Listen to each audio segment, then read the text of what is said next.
सानन्दमानन्दवने वसन्तम् आनन्दकन्दं हितपापविन्दं वाराणसीनाथमनाथनाथं श्रीविश्वनाथं शरणं प्रपद्ये। आज ई कॉन्फ्रेंस का दूसरा व्याख्यान है। संस्कृत शौर्यम अनुसंधान संस्थान वाराणसी अनवरत नए नए विषयों को लेकर के आपके समक्ष उपस्थित रहता है। उसी क्रम में आज हम अपने ई कॉन्फ्रेंस का दूसरा व्याख्यान है, जिसमें हमारे बीच डॉक्टर मनीष जुगरान सर, आप सहायक आचार्य शिक्षा शास्त्र विभाग, केंद्रीय संस्कृत विश्वविद्यालय गंगानाथ झा परिसर प्रयागराज में आप पदस्थापित हैं।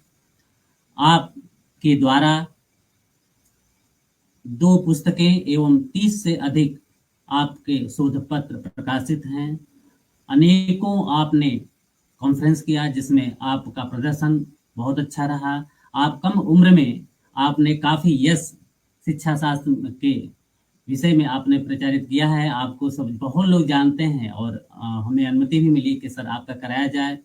तो नए नए विषयों को लेकर के आपने राष्ट्रीय शिक्षा नीति में भी जो भी बहुत से कॉन्फ्रेंस हुए, उसमें आपकी विषय प्रस्तुति बहुत अच्छी रही है, हम लोग बहुत सुने हैं।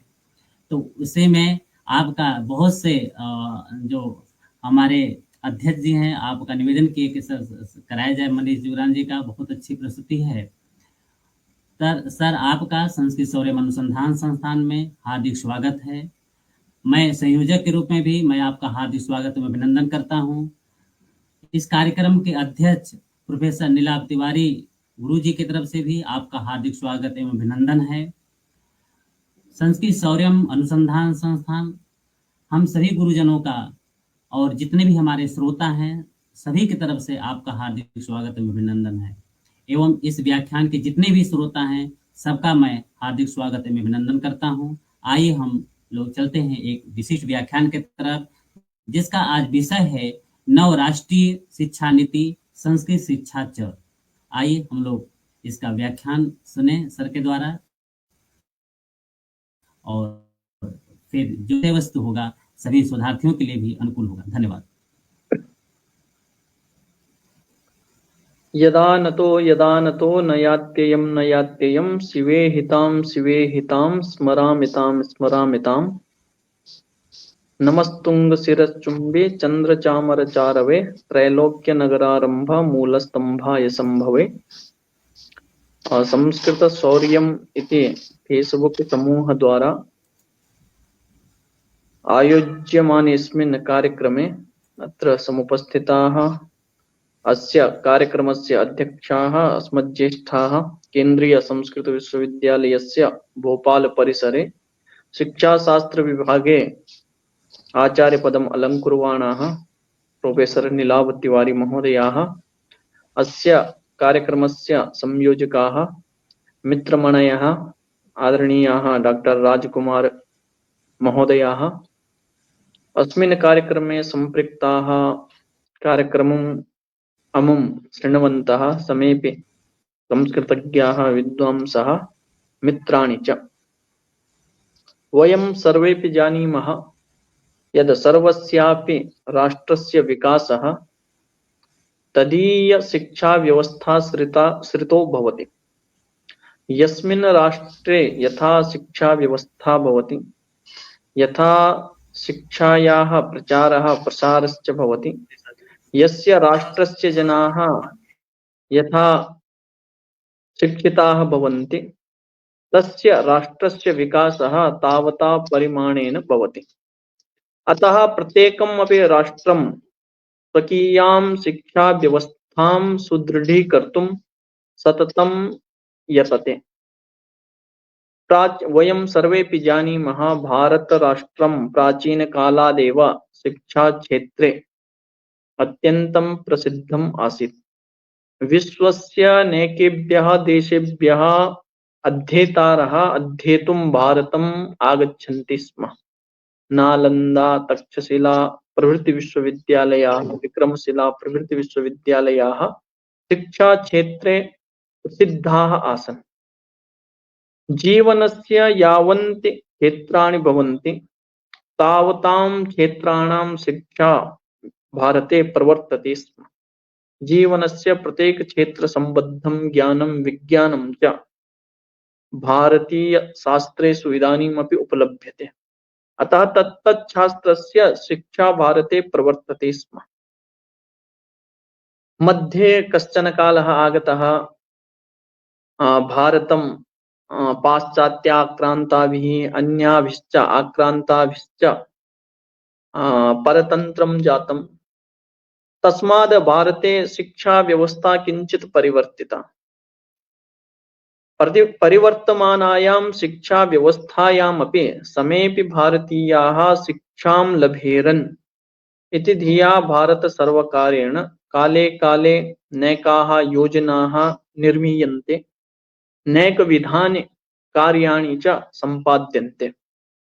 स्वातन्त्र्यात् परं यदि वयं पश्येम, विश्वविद्यालयानुदान आयोगः, कोठारी आयोगः, मुदालियर आयोगः, राष्ट्रीय शिक्षा नीति 1968 तमे वर्षे, पुनः 1986 षडशीत्युत्तर एकोनविंशतिशततमे वर्षे शिक्षा नीतिः, एवं विभिन्नाः समितयः शिक्षा व्यवस्थायां विद्यमानाः समस्याः दूरीकर्तुं विभिन्नाः समितयः आरचिताः, विभिन्नाः आयोगाः घटिताः, येश्च तत्कालिक शिक्षा व्यवस्थायां विद्यमानाः समस्याः आधृत्य केचन परामर्शाः प्रदत्ताः, समाधानानि च संसूचितानि। याश्च परामर्शान् यानि च समाधानानि अधिकृत्य शासनेन शिक्षा क्षेत्रे तथा तथा परिवर्तनं कृतम् अस्ति। एवमेव बहुभ्यः वर्षेभ्यः परं भारत सर्वकारेण इदानीं 20 अस्मिन् वर्षे 2000तमे वर्षे नवीना काचित् राष्ट्रीय शिक्षा नीतिः घोषिता। अस्याः राष्ट्रीय शिक्षा नीतेः विषये वयं सर्वेपि प्रायः जानीमः।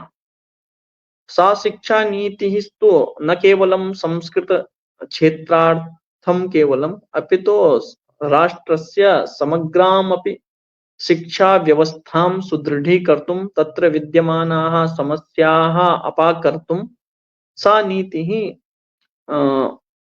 प्रस्तुता अस्ति। तस्यां नीतौ नैके परामर्शाः प्रदत्ताः सन्ति। नीतेः वयं परिचयं जानीमः एव। आहत्य अस्यां नीत्यां 4 अध्यायाः विद्यन्ते।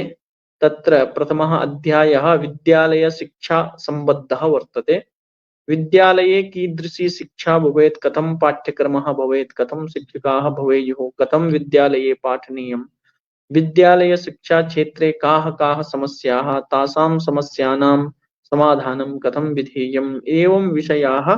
पुनः संरचना कीदृशी विद्यालय शिक्षायाः भवतु, तदर्थं नैकविध परामर्शाः तस्मिन् अध्याये विद्यालय शिक्षा सम्बद्धाः प्रतिपादिताः वर्तन्ते। द्वितीयः अध्यायः तत्र उच्चतर शिक्षा सम्बद्धः वर्तते। उच्च शिक्षायां कीदृशं परिवर्तनं करणीयं, कथं तत्र गुणवत्ता आनेया इत्यादि विषय सम्बद्धाः तत्र द्वितीये अध्याये प्रतिपादिताः सन्ति। केचिच्च विषयाः तृतीये अध्याये अन्य केन्द्रीय विचारणीय विषयाः तत्र प्रतिपादिताः सन्ति, परामर्शाः विहिताः सन्ति। शिक्षा सम्बद्धाः विभिन्नाः विषयाः तत्र प्रस्तुताः सन्ति। एवं चतुर्थः अध्यायः क्रियान्वयनस्य रणनीतिः।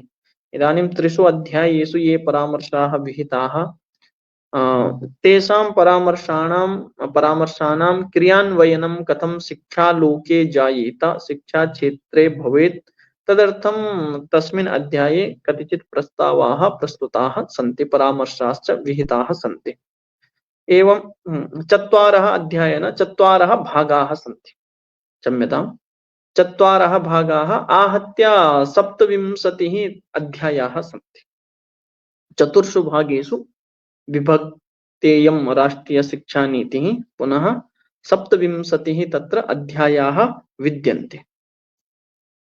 अस्यां राष्ट्रीय शिक्षा नीत्यां संस्कृत भाषायाः संस्कृतशास्त्राणां च महत्त्वं बहुधा स्वीकृतम् अस्ति।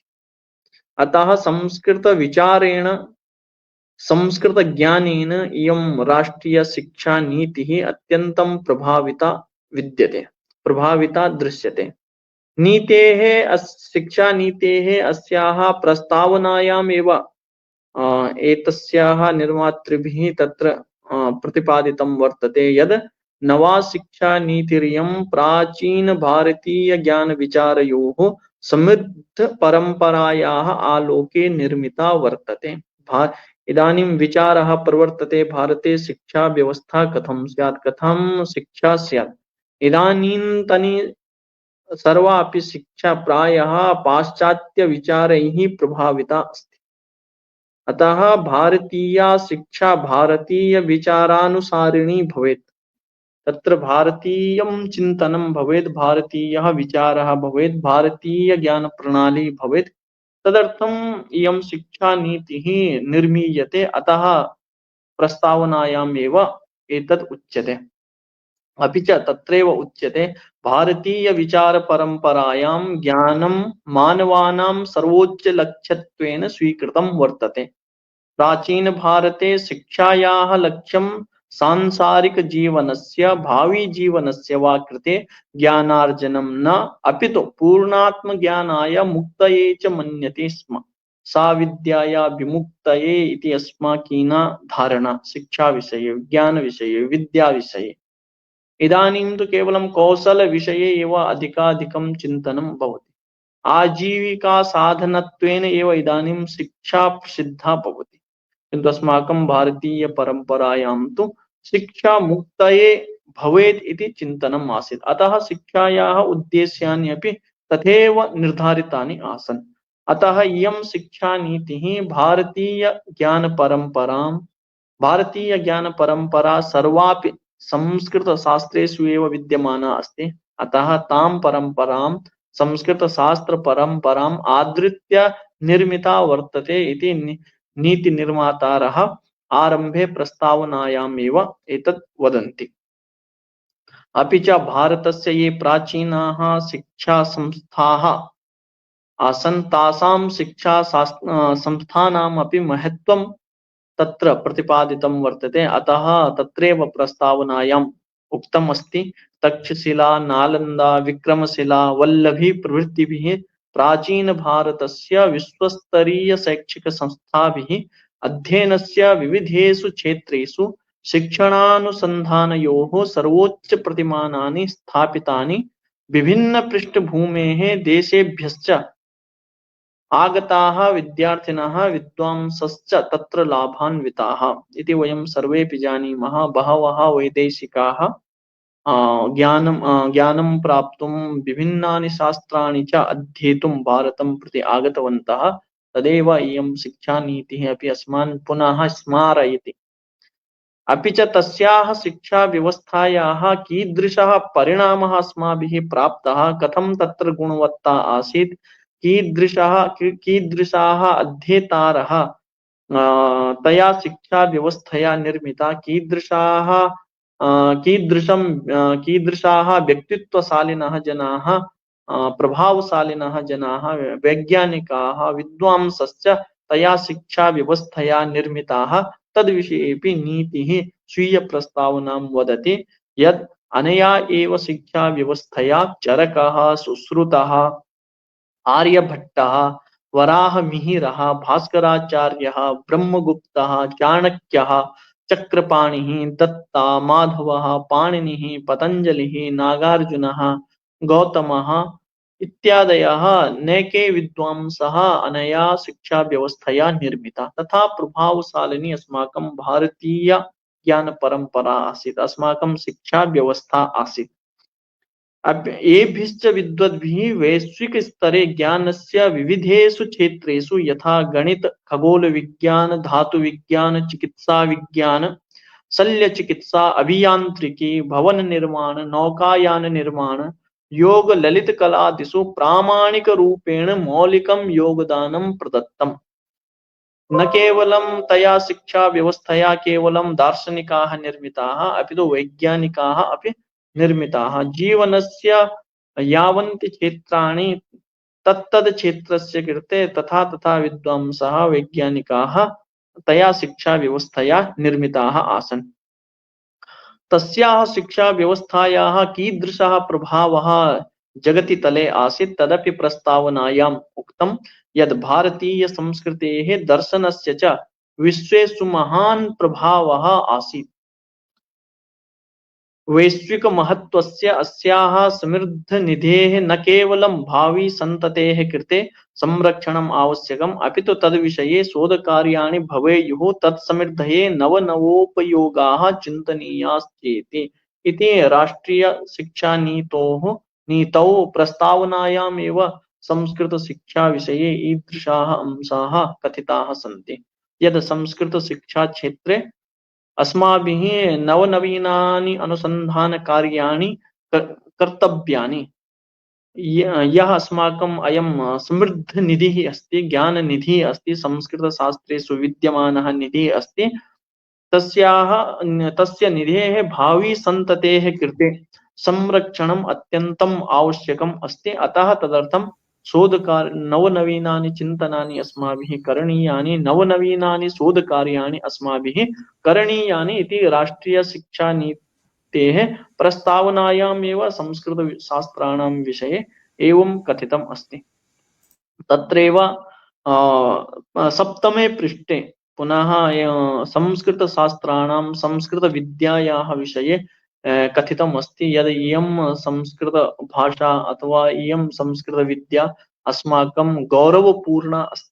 वयं संस्कृतम् अधीत्य संस्कृतं पठित्वा गौरवम् अनुभवामः। संस्कृतशास्त्रेषु तथा तथा ज्ञानविज्ञानं निहितम् अस्ति। तां ज्ञानविज्ञानपरम्पराम् अधीत्य तां पठित्वा वयं गौरवम् अनुभवामः। इयं तथा अस्माकं सांस्कृतिकी एषा विद्या अस्ति। अतः तत्रैव पुनः उक्तम् अस्ति शिक्षानीतेरस्या मूलभूतसिद्धान्तेषु उक्तं यत् नवीनशिक्षायां वयं भारतीयमूलेन गौरवेण च सम्पृक्ता भवेम। अपि च यत्र प्रासङ्गिकं स्यात् तत्र भारतस्य समृद्धां विविधां प्राचीनाम् अर्वाचीनां संस्कृतिं ज्ञानपद्धतिं परम्परां च समावेश्य ततः प्रेरणां प्राप्नुमः। वयम् अस्यां नवीनशिक्षायाम् इदानीं परिवर्तमानाया शिक्षाव्यवस्था अस्ति। अस्यां परिवर्तमानायां शिक्षाव्यवस्थायां वयं भारतीयमूलेनपि भारतीयगौरवेण चापि सम्पृक्ताः भवामः। न केवलं नवं प्राप्नुमः, आधुनिकं ज्ञानं प्राप्नुमः। प्राच्यं यद् अस्माकं ज्ञानम् अस्ति, अस्माकं शास्त्रकारैः, अस्माकं ऋषिभिः, अस्माकं मुनिभिः यद् ज्ञानं प्रदत्तम् अस्ति, यानि शास्त्राणि रचितानि सन्ति, तद् सर्वमपि अस्माकं भारतीयानां कृते मूलस्रोतो रूपेण एव विद्यते। अतः तेन मूलेन अपि वयं सम्पृक्ताः भवामः। नूतनं ज्ञानं प्राप्नुवन्तः, प्राचीनम् अपि स्वीकुर्वन्तः वयं गौरवम् अनुभवामः इति अस्यां शिक्षानीतौ उक्तम् अस्ति। अपि च नूतनम् इदानीं सूचना संप्रेषण प्रविधि युगम् अस्ति, ICT युगम् अस्ति। टेक्नोलॉजी इत्यस्य सुमहान् प्रभावः अस्ति। जीवनस्य सर्वाण्यपि क्षेत्राणि इदानीं सूचना संप्रेषण प्रविधिना सम्पृक्तानि सन्ति। सर्वेषु क्षेत्रेषु सूचना संप्रेषण प्रविधिः इदानीं प्रविष्टः अस्ति। अतः एतद् अपि अस्माभिः एतस्य अपि ज्ञानम् अस्माभिः प्राप्तव्यम् अस्ति। विभिन्न प्रविधीनां विधीनां ज्ञानम् अस्माभिः प्राप्तव्यम् अस्ति। ये केऽपि समाजे नवाचाराः भवन्ति, ते नवाचाराः अपि अस्माभिः सम्पादनीयाः। किन्तु यत्र शिक्षायाम् अपि तादृश नवाचाराः, नवा दृष्टिः अस्माभिः देया। किन्तु यत्र प्रासङ्गिकम् अस्ति तत्र भारतीया समृद्धा ज्ञानपरम्परा अस्ति। तया ज्ञानपरम्परया अपि अस्माकं ये जनाः सन्ति ते परिचिताः भवेयुः। तथा शिक्षाव्यवस्थायां भारतीय ज्ञानपरम्परायाः अपि समावेशनम् अस्माभिः करणीयम् इति अस्ति। अपि च प्राचीना अस्माकं या संस्कृतिः अस्ति, तां संस्कृतिम् अपि अस्माकं छात्राः जानीयुः। या अर्वाचीना संस्कृतिः अस्ति, तां संस्कृतिम् अपि शिक्षा माध्यमेन सर्वे जानीयुः। इत्यपि तदर्थं भारतीया या ज्ञानपद्धतिः अस्ति, ये भारतीयाः ज्ञान सम्प्रेषणस्य विधयः सन्ति, पाठनविधयः सन्ति, तेषां विधीनां प्रविधीनाम् अपि इदानीम् अस्माभिः स्वीकारः कर्तव्यः इत्यपि तेषामपि समावेशः अस्माभिः शिक्षाव्यवस्थायां कर्तव्यः इत्यपि अस्यां नीतौ उक्तम् अस्ति। तत्रैव द्वितीय अध्यायस्य सप्तदशे बिन्दौ संस्कृतशास्त्राणां महद् योगदानं स्वीकृतमस्ति। तद्विषये एते नीतिकाराः नीतौ उल्लिखन्ति यत् भारतस्य शास्त्रीयभाषाणां साहित्यस्य च महत्त्वं, प्रासङ्गिकत्वं, सौन्दर्यं च उपेक्षितुं न शक्यते। संस्कृतं संविधानस्य अष्टमानुसूच्यां वर्णितासु भाषासु महत्त्वपूर्णाधुनिकी भाषा वर्तते। अस्याः शास्त्रीयसाहित्यं तावद् विशालं वर्तते यदि लैटिन् ग्रीक भाषयोः समग्रसाहित्येन साकं तुलना क्रियते तथापि एतदीयं साहित्यम् अत्यन्तं विस्तृतं भवति। संस्कृतसाहित्ये गणित, दर्शन, व्याकरण, संगीत, राजनीति, चिकित्सा, वास्तुकला, धातुविज्ञान, नाटक, काव्य, कथादयः विशिष्टनिधित्वेन वर्तन्ते। एवं संस्कृतभाषायाः तथा महत्त्वम् अस्यां शोधनीतौ स्वीकृतम् अस्ति। अतः एषा संस्कृतभाषा अस्माकं संविधानस्य अष्टमानुसूच्यां वर्णितासु भाषासु अपि एषा संस्कृतभाषा महत्त्वपूर्णा भाषा अस्ति। एतस्याः साहित्यम् अन्य भाषा साहित्यस्य अपेक्षया अत्यन्तं विशालम् अस्ति। अत्र अस्यां भाषायां नैकविधानि शास्त्राणि सन्ति। अतः अस्याः भाषायाः अध्ययनम् अध्यापनं च अवश्यं भवेत्। तदर्थं सर्वेषु स्तरेषु जनाः संस्कृतं पठितुम् अवसरान् लभेरन् इत्यपि अस्यां नीतौ प्रतिपादितम् अस्ति। इदानीं वयं सर्वेपि जानीमः संस्कृतशिक्षणं लोके द्विविधं प्रवर्तते, पारम्परिकधारायाम् आधुनिकधारायां चेति। एवं पारम्परिकं संस्कृतशिक्षणम् आधुनिकं च संस्कृतशिक्षणम् इति द्विविधं संस्कृतशिक्षणं भवति। उभयत्रापि आधुनिकधारायामपि प्राथमिकस्तरे, माध्यमिकस्तरे, उच्चस्तरे च संस्कृतशिक्षणं भवति। पारम्परिकस्तरेऽपि प्राथमिक-माध्यमिकस्तरयोः उच्चस्तरे च संस्कृतशिक्षणं भवति। उभयत्रापि पुनः संस्कृतशिक्षणं द्विविधं वर्तते, संस्कृतभाषाशिक्षणं, संस्कृतविषयशिक्षणं। विषयो नाम शास्त्रम् एव, संस्कृतशास्त्रशिक्षणम्। एवं सामान्यतः 12वीं कक्षां यावत्, माध्यमिकं स्तरं यावत् संस्कृतं भाषारूपेण पाठ्यते, संस्कृतस्य भाषाशिक्षणं भवति। तदग्रे तु उच्चस्तरे, स्नातकस्तरे, स्नातकोत्तरस्तरे च संस्कृतं शास्त्रत्वेन पाठ्यते, विषयत्वेन पाठ्यते। एवं संस्कृतं भाषात्वेन शास्त्रत्वेन च द्विविधं संस्कृतशिक्षणं भवति। किन्तु इदानीं वयं सर्वेपि जानीमः भाषात्वेन संस्कृतम् अधीयानाः छात्राः यथा छात्राणां संख्या अस्ति तथा छात्राणां तत्र भाषाविकासः न दृश्यते। पारम्परिकधारा भवतु अथवा आधुनिकधारा भवतु, लक्षशः छात्राः संस्कृतं भाषात्वेन पठन्ति। अतः षष्ठकक्षारभ्य प्रायः 12वीं कक्षां यावत् छात्राः 7 वर्षाणि संस्कृतं भाषारूपेण एव पठन्ति। तत्रत्यः पाठ्यक्रमः अपि भाषाविकासपरकः एव अस्ति। कदाचित् साक्षात् भाषां पाठयितुं पाठ्यक्रमः रचितः अस्ति अथवा भाषाधारितः पाठ्यक्रमः आरचितः भवति। यथा गद्यरूपेण भाषाशिक्षणं, पद्यरूपेण भाषाशिक्षणं, छात्राणां श्लोकेषु प्रीतिः भवति, गीतेषु प्रीतिः भवति।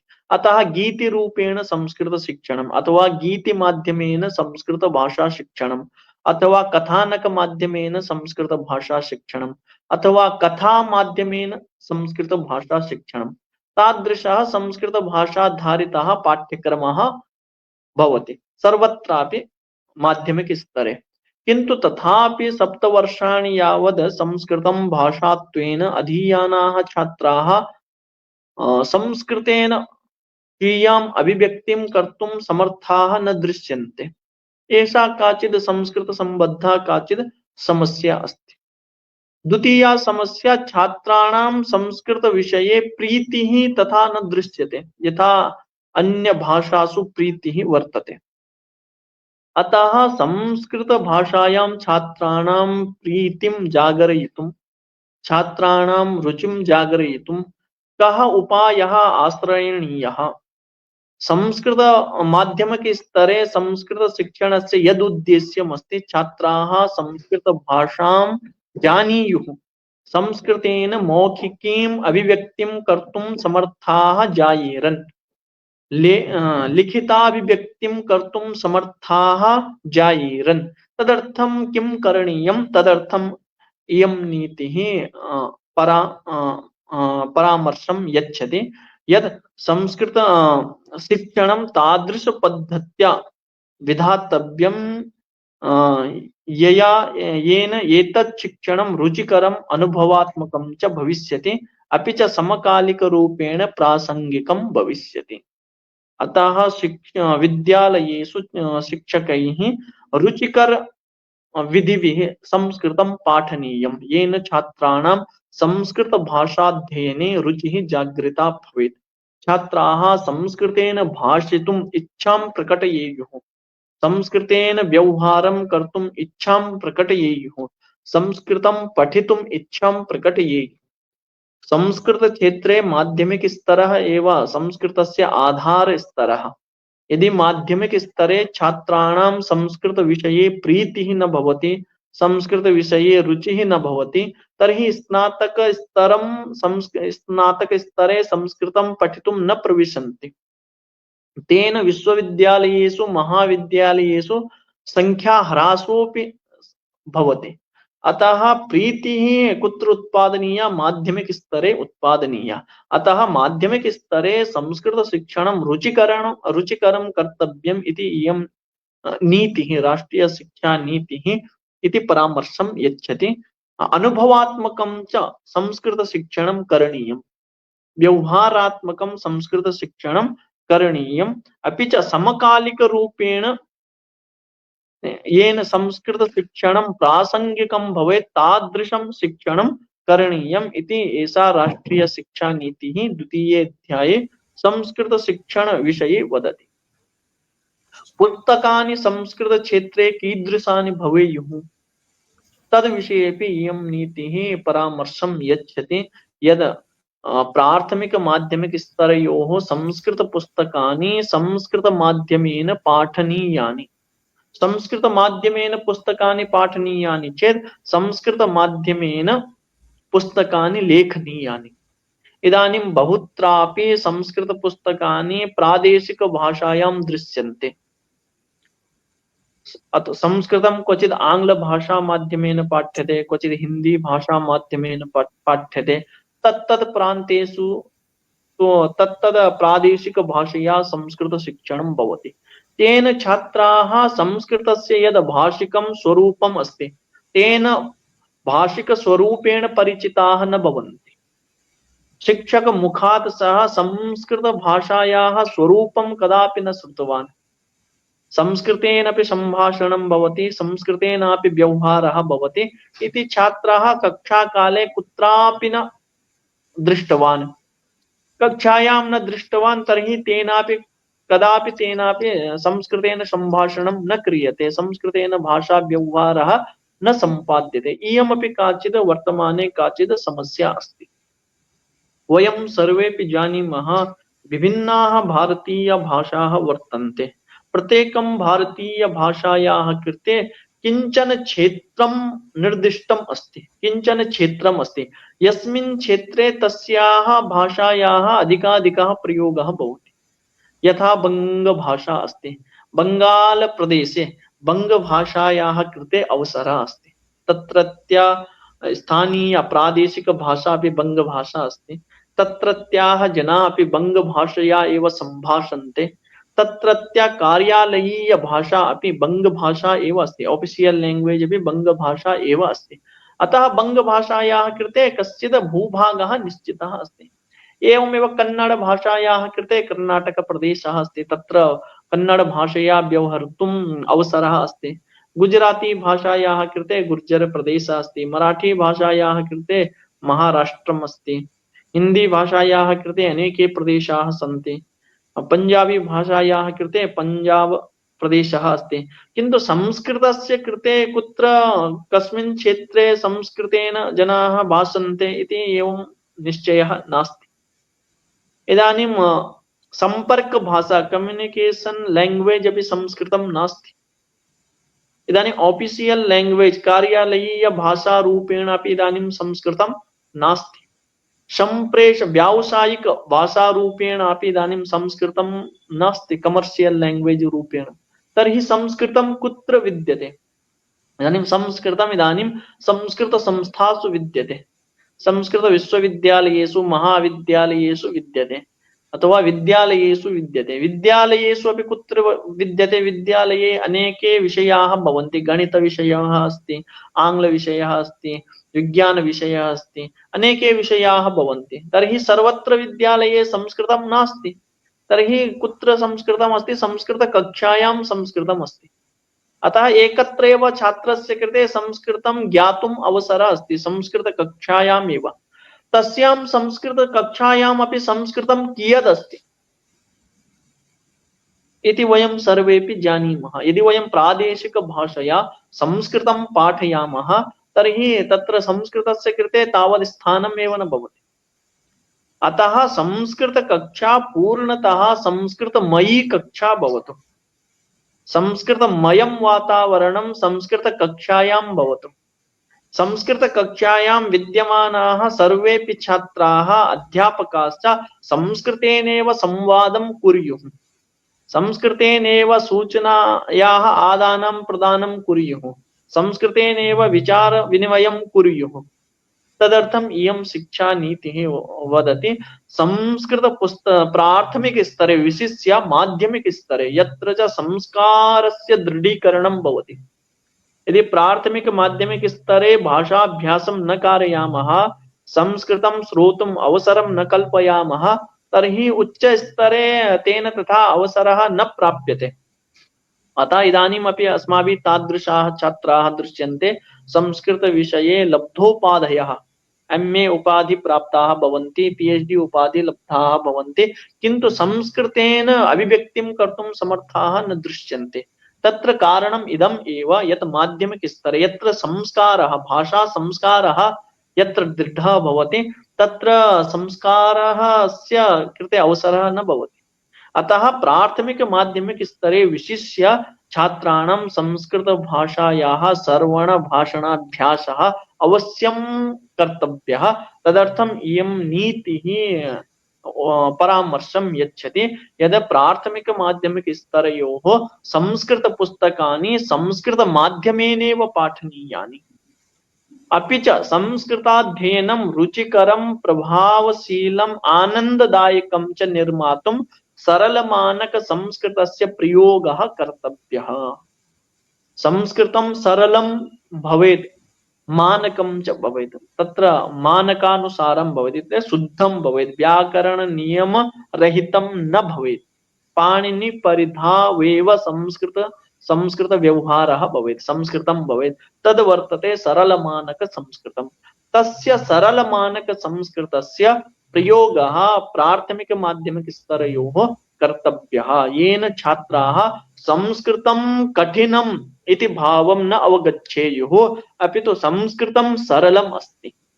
यद् वयं गीतं गायामः, सुरस सुबोधा विश्वमनोज्ञा ललिता हृद्या रमणीया अमृतवाणी संस्कृत भाषा नैवा क्लिष्टा न च कठिना। प्रत्येकमपि छात्रस्य मनसि अयं भावः उत्पद्येत यत् संस्कृतं सरलम् अस्ति, संस्कृतं मधुरम् अस्ति। कदा तस्य मनसि अयं भावः विकसितः भवति? यदा सः सरलं संस्कृतं शृणोति। तद् सरलं संस्कृतं तं कः श्रावयति? आङ्ग्लशिक्षकः न श्रावयति, गणितशिक्षकः न श्रावयति, तद संस्कृत शिक्षकः श्रावयति। अतः संस्कृत शिक्षकाणां कृते विशिष्य अयं निर्देशः अयं परामर्शः विहितः यद् संस्कृत शिक्षकः सरलमानक संस्कृतस्य प्रयोगं कुर्युः, सरलमानक संस्कृतेन छात्रान् पाठयेयुः, येन ते संस्कृतं सरलम् इति भावं गृह्णन्तः रुचिमन्तः सन्तः संस्कृतं पठेयुः इति उपदेशः इति निर्देशः इति परामर्शः अस्यां शिक्षानीतौ कृतः अस्ति। इदानीं यथा कादम्बर्याः पंक्तिः अस्ति तथा यदि शिक्षकः सन्धियुक्तं समासयुक्तं वाक्यं कक्षायां वदति तर्हि छात्रः नावगच्छति चेत् तस्य मनसि भावः जायते संस्कृतं कठिनम्। अतः संस्कृतं किमर्थं पठन्ति इति वदामश्चेत् अंकाः अधिकाः प्राप्यन्ते, अतः अहं संस्कृत विषयं पठामि इति छात्राणां कदाचित् इयं भावना भवति। तेषाम् अभिभावकानाम् अपि अयमेव भावः भवति। स्कोर् मम छात्रस्य मम पुत्रस्य अंकाः अधिकाः भवेयुः, सः अधिकान् अंकान् अर्जयेत्, तदर्थं संस्कृते अधिकाः अंकाः प्राप्यन्ते, अतः भो पुत्र संस्कृतं स्वीक्रियताम् इति सर्वेपि अभिभावकाः उपदिशन्ति। अतः एवं अभिभावकानां भावः छात्राणां भावः न स्यात्, अपि तु संस्कृतं सरलम् अस्ति।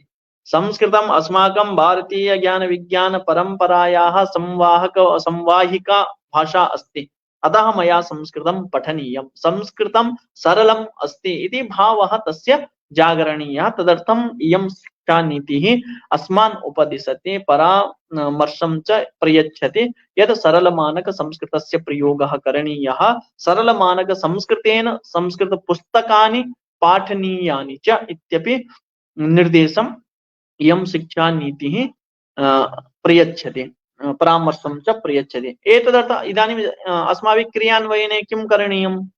अयं केवलम् उपदेशः, तर्हि क्रियान्वयनं तु अस्माभिः संस्कृतशिक्षकैः करणीयं, संस्कृतसंस्थाभिः करणीयं।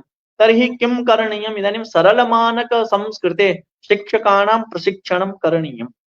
इदानीं शिक्षकाः इदानीं ज्ञानवन्तः सन्ति, शास्त्राणि जानन्ति, स्वयं भाषाम् अपि जानन्ति, किन्तु यथा तेषां भाषा भवति तथा छात्राणां स्तरः न भवति। अतः छात्रस्तरीया या सरलमानक संस्कृतरूपा भाषा, तां भाषामपि शिक्षकाः अवगच्छेयुः। अतः सरलमानक संस्कृतं प्रयोक्तुं शिक्षकाः समर्थाः जायेरन्, तदर्थं संस्कृत शिक्षकाणां प्रशिक्षणं करणीयं, तद् महता परिमाणेन करणीयम्। अतः तदर्थं राज्यस्य ये शैक्षिक संस्थाः सन्ति, राज्य शिक्षा प्रशिक्षण संस्थानानि भवन्ति, जिल्ला शिक्षा प्रशिक्षण संस्थानानि भवन्ति, संस्कृत विद्यालयाः सन्ति, महाविद्यालयाः सन्ति, विश्वविद्यालयाः सन्ति, तैः सर्वैरपि अस्यां दिशि कश्चित् यत्नः विधातव्यः। शिक्षकाणां सरलमानक संस्कृतस्य प्रशिक्षणं तेभ्यः देयम् अस्ति। एवं च न केवलं सरलमानक संस्कृत विषये उक्तम्, अपि च इतोपि भाषा शिक्षणं, संस्कृत भाषा शिक्षणं कथं कर्तव्यं तत्रापि चतुर्थे अध्याये 21 अंशे अस्यां नीतौ प्रतिपादितम् अस्ति यत् संस्कृत भाषा शिक्षणं नवीनानाम् अनुभवात्मक विधीनां माध्यमेन समृद्धं करणीयम्। इदानीं यथा पूर्वं संस्कृत भाषा पाठ्यते, रामः रामौ रामाः इति शब्दरूपाणि जानन्तो, गच्छति गच्छतः गच्छन्ति, पठति पठता पठन्ति इति क्रियारूपाणि स्मरन्तो, विभक्तिः पठन्तो, कारकाणि अवगच्छन्तो, सन्धीन् पठन्तो, समासान् पठन्तो इति यथा परंपरया यथा पाठ्यते, भाषा शिक्षणं तथा न कर्तव्यम् इति वदति इयं नीतिः। अतः नीत्याम् उक्तमस्ति भाषा शिक्षणं नवीनानाम् अनुभवात्मक विधीनां माध्यमेन समृद्धं करणीयम्। ये नवीनाः विधयः भाषा शिक्षा क्षेत्रे प्रयुज्यन्ते, अनुभवाधारिताः च ये विधयः वर्तन्ते, तेषां विधीनां भाषा शिक्षणे अनुप्रयोगो विधातव्यः इति एषा नीतिः वदति। अपि च सारल्येन विभिन्न तंत्रांशानां माध्यमेन च भाषायाः सांस्कृतिक पक्षान् यथा चलचित्रं, नाटकं, कथावाचनं, काव्यं संगीतं चादीन् योजयित्वा विभिन्न प्रासंगिक विषयैः सह वास्तविक जीवनस्य अनुभवैश्च सह संबंध प्रदर्शन पुरस्सरं भाषा शिक्षणं विधास्यते इति नित्यम् उक्तम् अस्ति। विभिन्नाः इदानीं तन्त्रांशाः इदानीं विकसिताः सन्ति, निर्मिताः सन्ति। तेषां तन्त्रांशानाम् आधुनिक प्रविधेश्च साहाय्येन भाषा शिक्षणं करणीयम्। न केवलं साक्षात् भाषा शिक्षणं करणीयम्, अपि तु भाषायाः ये सांस्कृतिक पक्षाः सन्ति, यथा चलचित्र क्षेत्रं, चलचित्रेपि भाषायाः एव प्राधान्यं भवति। अतः चलचित्रं, नाटकमपि भाषां विना न प्रवर्तते। कथा कथनं, काव्यं, संगीतम् इत्यादीन् ये भाषायाः सांस्कृतिक पक्षाः सन्ति, इमान् पक्षान् योजयित्वा विभिन्न प्रासंगिक विषयैः सह वास्तविक जीवनस्य ये अनुभवाः विद्यन्ते, तैः अनुभवैश्च सह संबंध प्रदर्शन पुरस्सरं भाषा शिक्षणं करणीयम् इति इयं नीतिः उपदिशति।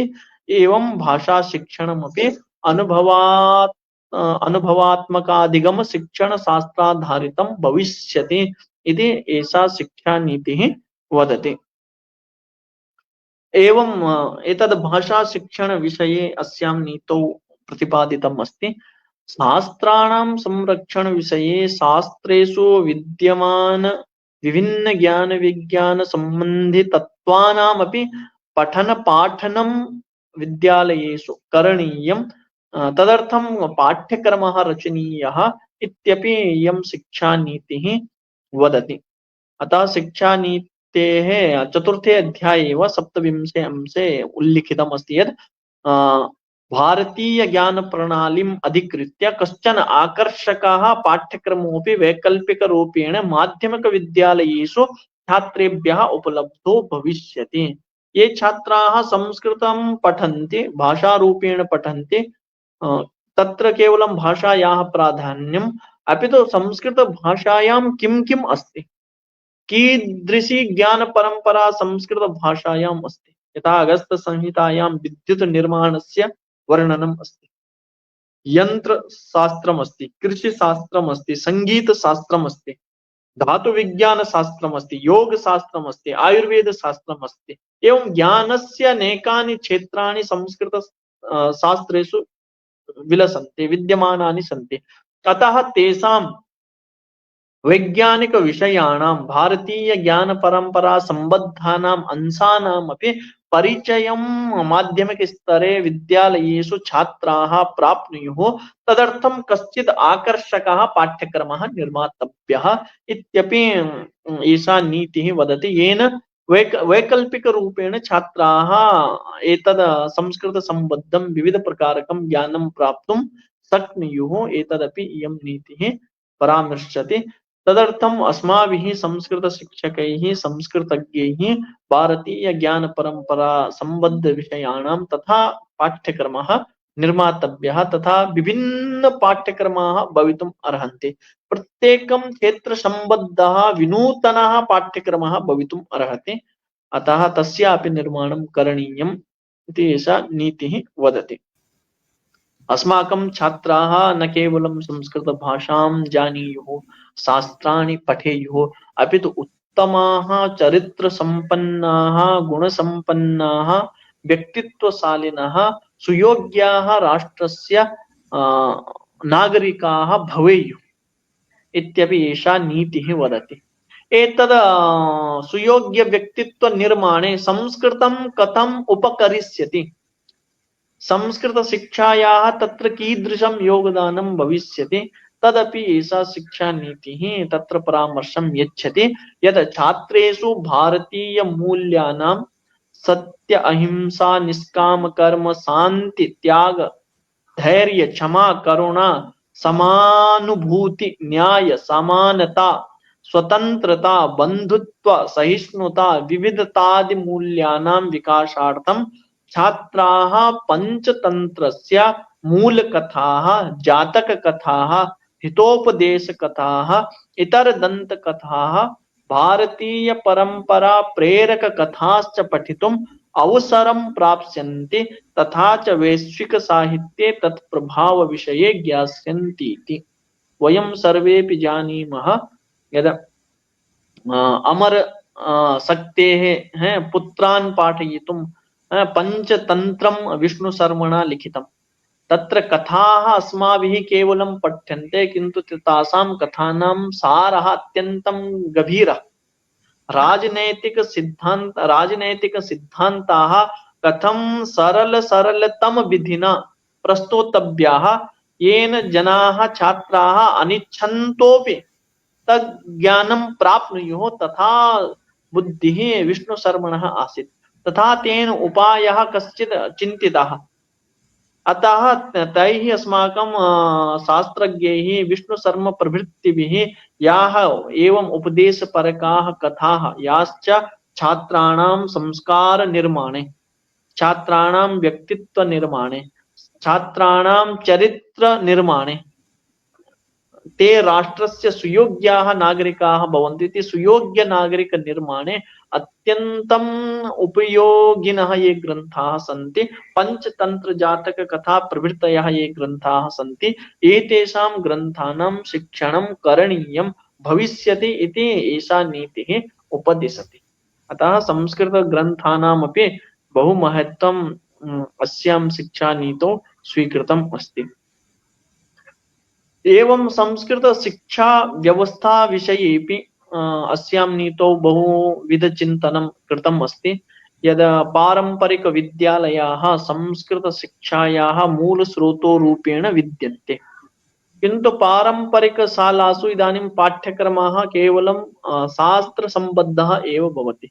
पारंपरिक छात्राः इदानीं किञ्चित् तत्र परिवर्तनम् अस्माभिः अवलोक्यते, किन्तु प्रायः संस्कृत छात्राः एवमेव जनानां भ्रान्तिः एवं चिन्तनं भवति, संगणकं न जानन्ति, संस्कृत छात्राः आंग्ल भाषां न जानाति, अयं संस्कृतज्ञः गणितं कुतो वा जानीयात् इति जनानां धारणा अपि अस्ति।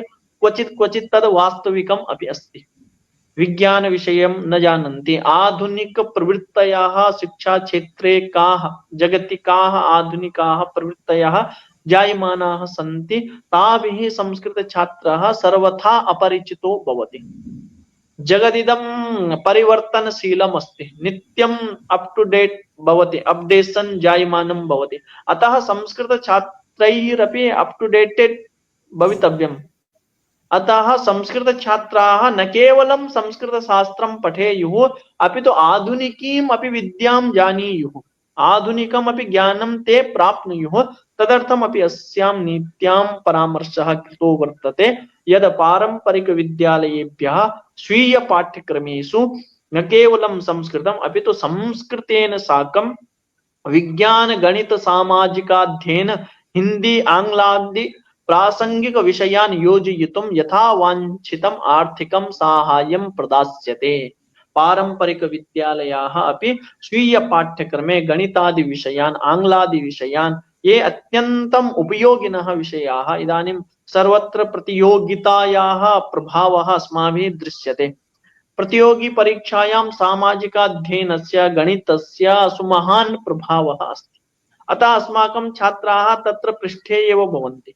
अतः अस्माकीनाः छात्राः अपि प्रत्येकं स्पर्धायाम् अग्रे भवेयुः। तदर्थं तत्रापि पाठ्यक्रमे एतादृश विषयाः भवेयुः। तदर्थं शासनेन पारंपरिक विद्यालयेभ्यः आर्थिकं साहाय्यं प्रदास्यते इति नीत्याम् उक्तम् अस्ति। अपि च संस्कृत विद्यालयेषु पुस्तकालयाः प्रयोगशालाश्च समृद्धाः भवेयुः। प्रत्येकं छात्राः किमपि पुस्तकं पठितुं तस्य अवसरः भवेत्, तदर्थम् अवकाशः भवेत्, तथा समृद्धाः अस्माकं पुस्तकालयाः भवेयुः। इदानीं पुस्तकालयाः एव न, अपि तु प्रयोगशालाः अपि भवेयुः। संस्कृते प्रयोगात्मकानि अध्ययनानि भवेयुः। तदर्थं प्रयोगशालाः आवश्यक्याः भवन्ति।